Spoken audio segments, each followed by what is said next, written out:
नांदेड महानगरपालिकेत सर्वसाधारण सभा आयोजित करण्यात आली होती महापौर यांच्या देखरेखीखाली। तेव्हा आम्ही सकाळपासून सभेसाठी हजर आहोत की आम्हाला सभेमध्ये बोलायचा एक चान्स भेटावा म्हणून। पण महापौर जे आहे ते म्हणतात महिलांना 50% आरक्षण आहे, पण इथे तर आम्हाला 1% आरक्षण कुठं दिल्याला दिसत नाही। सर्व इथं सत्ताधारी पुरुषच आहेत, पुरुषांनाच बोलायला संधी देतात आणि फक्त बीजेपीचे सदस्य इथं बोलू शकतात। काय समस्या होत्या तुमच्या? वंचितचे असून आमच्या समस्या कोणी ऐकून घ्यायला सुद्धा तयार नाही केले किंवा आम्हाला बोलण्यास सुद्धा एक चान्स सुद्धा देत नाही।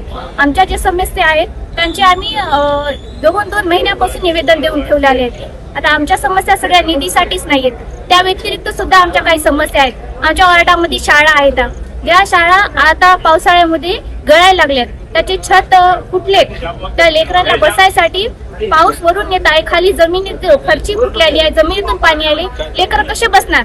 पावसाळ्यामध्ये पिण्याच्या पाण्याची सुविधा नाही, ड्रेनेज लाईन कुठेतरी फुटलेली असल्यामुळं ते घाण पाणी स्वच्छ पिण्याच्या पाण्याला जोडलेलं आहे, ते घाण पाणी सुद्धा नळाला येत आहे, त्यामुळे लोकांच्या आरोग्यावर दुष्परिणाम व्हायलाय। त्या शाळेकरी लेकर आहेत ज्यांच्या आरोग्यावर परिणाम येत आहे। त्यासाठी आम्हाला आमच्या वार्डामध्ये, आमच्या जेबीनगर परिसरामध्ये आम्हाला एक शासकीय रुग्णालय हवं होतं, ते सुद्धा आम्हाला मागण्यासाठी एक संधी सुद्धा दिली नाही किंवा महापौर मॅडमनी जर संधी नाही दिली तर आम्ही सरळ आंदोलन करू, एवढीच मी सर्वांना सांगून इच्छिते।